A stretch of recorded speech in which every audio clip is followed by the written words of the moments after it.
সবাইকে নমস্কার, আদাব। আজকের ম্যাথ হেভেনের বায়োলজি ক্লাসে তোমাদেরকে স্বাগতম জানাই। সাথে আছে আমি অঙ্কন শর্মা। তো আজকে আমাদের যে টপিকটা আর কি সেটা হচ্ছে জেনেটিক্স। এটা নবম দশম শ্রেণী এবং একাদশ দ্বাদশ দুই শ্রেণীর গ্রুপের জন্যই খুবই গুরুত্বপূর্ণ একটা টপিক। তো আমাদের আজকের টপিক হচ্ছে মেন্ডেলের প্রথম সূত্র। আজকে আমরা এইটুকু শিখবো, পরবর্তীতে মেন্ডেলের প্রথম সূত্রের ব্যতিক্রমগুলো বা দ্বিতীয় সূত্র দ্বিতীয় সূত্রের ব্যতিক্রম এগুলো আমরা আস্তে আস্তে সিরিয়ালি আসবো। তো এটা হচ্ছে আমাদের নবম দশম শ্রেণী যারা আছো তাদের হচ্ছে 12তম অধ্যায় আছে, আর একাদশ দ্বাদশ শ্রেণীদের জন্য দ্বিতীয় পত্রের 11তম অধ্যায় আছে। তো আমাদের আসলে যে সূত্রের যে ব্যাখ্যা বা প্রমাণ এটা আজকে আমরা বুঝে বুঝে করব, প্রথম থেকে শিখবো, সবকিছু ডিটেলসে শিখবো। আশা করি সবাই পাশে থাকবে, দেখবে, ভালো লাগবে ক্লাসটা। তো আজকে আমাদের টপিক হচ্ছে মেন্ডেলের প্রথম সূত্র।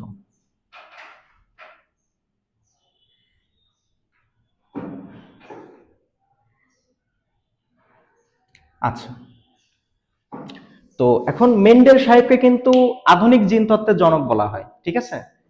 তার যে আর কি দুইটা সূত্র দেওয়া, এই দুইটা সূত্র কিভাবে আসছে একটু যদি আমি ইতিহাস বলি। আসলে দুইটা সূত্র কিন্তু তিনি নিজে কখনো দিয়ে যায়নি, তিনি আর কি জাস্ট তার যে নথিভুক্ত যে ব্যাখ্যাগুলো সেইগুলো আর কি উপস্থাপন করছিলেন, এবং তার কিন্তু এটা দীর্ঘ 7 বছরের একটা প্রচেষ্টার ফল, ঠিক আছে। তিনি মারা যাওয়ার 16 বছর পর যখন তিন ভিন্ন দেশের বিজ্ঞানী ভিন্ন ভিন্ন ভাবেই এইটা নিয়ে যখন উপস্থাপনা করে বা গবেষণা করে, তিনজন একইভাবে আর কি একই উত্তর পায়, তখন তিনি আর কি মানে দেখা যায় যে 16 বছর আগে আর কি একজন এটা করে গেছে।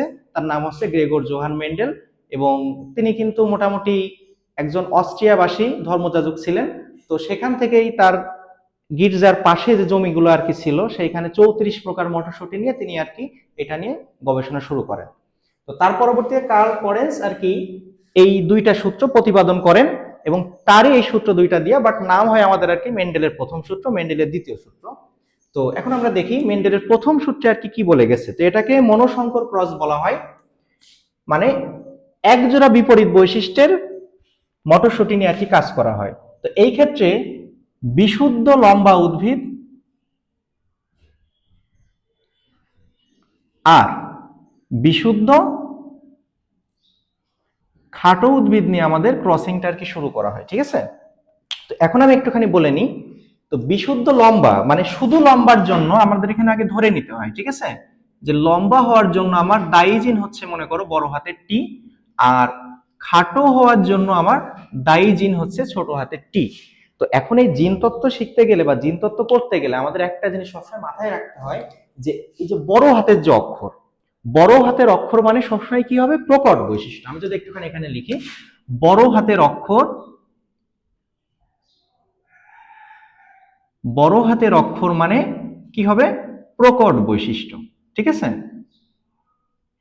আচ্ছা, আর এই প্রকট বৈশিষ্ট্য সবসময় কি হয় বলতো, প্রকাশিত হবে, ঠিক আছে, এটা একটুখানি মাথায় রাখতে হবে, ঠিক আছে। তো এখন আমাদের প্রকট বৈশিষ্ট্য কি, যেটা প্রকাশ হবে সেটা প্রকট, আর যেটা প্রচ্ছন্ন বা প্রকাশ পাবে না সেটাকে আমরা কি বলবো, প্রচ্ছন্ন বৈশিষ্ট্য। এখন এই একটা বড় হাতের টি এর সাথে আমার 100টা ছোট হাতের টি থাকুক, প্রকাশ পাবে কিন্তু বড় হাতের টি এর মতো, তার মানে কি লম্বা হওয়ার চেষ্টা করো, ঠিক আছে। এটা সব ক্ষেত্রে আমাদের একই ধরনের জিনিসটা ফলো করা হয়। তো এখন এই বিশুদ্ধ লম্বার ক্ষেত্রে আমরা বড় হাতের টি টি ডবল নিই, ঠিক আছে, মানে একটার জন্য দুইটা করে আমরা অক্ষর দিয়ে প্রকাশ করি। বিশুদ্ধ খাটো হওয়ার জন্য কি হবে, ছোট হাতের টি টি। তো এখন দেখি, তো এখানে সাজানোর জন্য এই যে একটা পুরুষ একটা স্ত্রী এরকম চিহ্ন দিয়ে করা যায়, এটাকে আমরা P1 দিই, প্যারেন্টাল 1। এখান থেকে যখন আমাদের গ্যামেটটা আর কি আসবে,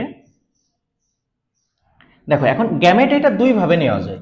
এটা যেহেতু দুইটা একই রকম মানে হোমোজাইগাস অবস্থায় আছে, তো আমি একটা করে টি নিলেও যে অ্যান্সার হবে, আমি দুইটা করে নিলেও একই অ্যান্সার হবে। তো আমরা যেহেতু প্রথম শিখছি আমরা গ্যামেট সবগুলো নিব, আগেই শর্টকাটে যাব না, ঠিক আছে। আচ্ছা, এই আমার গ্যামেট নেওয়া হয়ে গেল। এবার এখান থেকে আসি F1 জনু মানে ফেলিয়াল 1 মানে প্রথম বংশধর আর কি, ঠিক আছে। তো ক্রসিংটা কিভাবে হবে দেখো, এইটার সাথে এইটা একটা যাবে, আবার এইটার সাথে এইটা আরেকটা যাবে, তাহলে কি হবে, বড় হাতের টি ছোট হাতের টি, আবার কি হবে, বড় হাতের টি ছোট হাতের টি।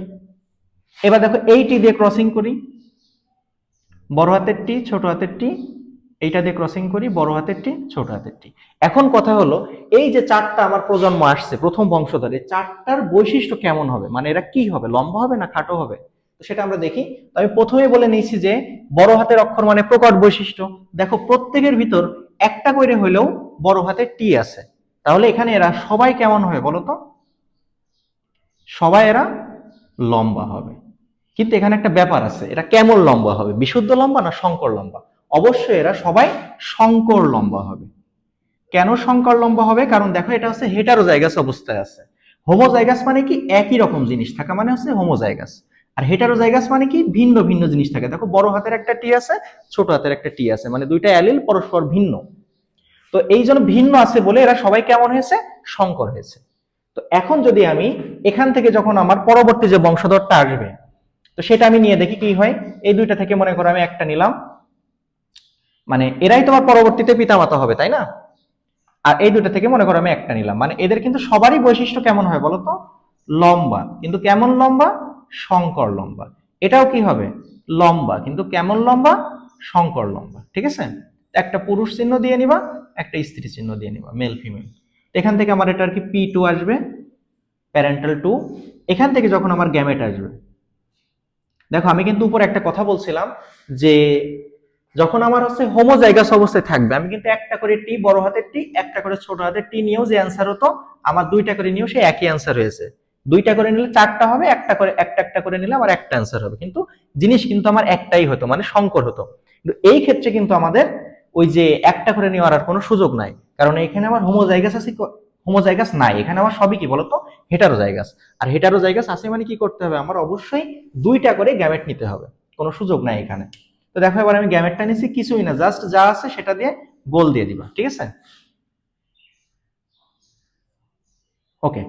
তো এখান থেকে যখন আমার F2 জনু আসবে, ফেলিয়াল 2 যখন আসবে, তো আমরা একটুখানি দেখি, ক্রসিংটা করি। বড় হাতের টি টি, বড় হাতের টি ছোট হাতের টি। এটা আমরা আমার হিসাবের সুবিধার জন্য আমি আগে বড় হাতের টিটা নিব, পরে ছোট হাতের টিটা দিব, তারপরে কি আছে দুইটা ছোট হাতের টি। এখন দেখো এখানে যে চারটা, এই চারটার আসলে অনুপাতটা বের করতে গেলে আমার কোনটা কেমন হবে সেটা আগে বুঝতে হবে। তো আমার প্রথম কথা অনুযায়ী দেখো প্রত্যেকের ভিতরে, এই তিনটার ভিতরে বড় হাতের টি একটা করে হলেও তো আছে, তাই না? তাহলে এই সবাই কেমন হবে, এই তিনটা কেমন হবে, লম্বা। কেমন লম্বা সেটা আমরা পরে হিসাব। আর এটা কেমন হবে, খাটো। ঠিক আছে, তো এই অনুযায়ী আমাদের প্রথম সূত্রের যে অনুপাত সেটা কত হবে, 3:1। মানে তিনটা কে কে হবে বলতো, লম্বা, আর একটা কি হবে, খাটো। ঠিক আছে, এটা হচ্ছে আমার ফিনোটাইপিক বৈশিষ্ট্য। মানে ফিনোটাইপিক কাকে বলে, বাহ্যিক বৈশিষ্ট্য। আর জিনোটাইপ কাকে বলে, জিন দেখে যেটা বিশ্লেষণ করবো। আমি এটাকে দেখে বলতে পারছি যে এটা আর কি লম্বা আর এটা আর কি খাটো, সেই অনুপাতে আমার হচ্ছে 3:1। সবসময় মেন্ডেলের সূত্রের জন্য আমার এই 3:1 অ্যান্সার করতে হবে। মেন্ডেলের প্রথম সূত্রের অনুপাত কত, 3:1। কিন্তু যখন আমার বলবে যে জিনোটাইপ অনুপাত কত, কি বলবে, জিনোটাইপ অনুপাত কত, তখন দেখো তখন সেটার অনুপাত হবে কত বলতো, 1:2:1। কেন, আমি একটুখানি যদি নিচে এখানে এইটা যদি আবার একটু কপি করে এখানে লিখি, দেখো বড় হাতের টি, বড় হাতের টি, ছোট হাতের টি, বড় হাতের টি, ছোট হাতের টি, দুইটা ছোট হাতের টি। তারপর যদি এটা বিশ্লেষণ করি, এই দুইটার ভিতরে বড় হাতের টি আছে, মানে এরা কি হবে, এই যে এই বিশুদ্ধ লম্বার মতো, কি হবে, একটা বিশুদ্ধ লম্বা। ঠিক আছে, তো এই দেখো বড় হাতের টি ছোট হাতের টি এরকম আছে কয়টা, এই দুইটা আছে। তাহলে এরা কেমন হবে, শঙ্কর লম্বা, এই যে শঙ্কর লম্বা, এই যে এদের মতো। ঠিক আছে, তাহলে বাকি থাকলো কোনটা, আর একটা, এই যে ছোট হাতের টি, এটা কেমন হবে, বিশুদ্ধ খাটো। মানে কেমন, এই যে সে বিশুদ্ধ খাটো, এই যে এখানে আছে, এই যে এটা। ঠিক আছে, তো সেই অনুপাতে যদি আমি হিসাব করি, তাহলে আমার একটা হবে কি, বিশুদ্ধ লম্বা, দুইটা হবে কি, শঙ্কর লম্বা, আর একটা হবে কি, বিশুদ্ধ খাটো। তো সেই অনুপাতে আমার অ্যান্সার হবে 1:2:1। কিন্তু যখন চাইবে যে মেন্ডেলের সূত্রের অনুপাত কত, প্রথম সূত্রের অনুপাত কত, অবশ্যই কি হবে, 3:1। যদি চাই কখনো জিনোটাইপিক অনুপাত কত, তখন আমার 1:2:1। তো এই আর কি আমাদের মেন্ডেলের প্রথম সূত্রের যে ব্যাখ্যা, এটা হচ্ছে ব্যাখ্যা। তো আশা করি সবাই বুঝতে পেরেছো। তো আরো নতুন নতুন ক্লাসের জন্য আমাদের ম্যাথ হেভেন পেজকে ফলো করবে। সবাইকে ধন্যবাদ।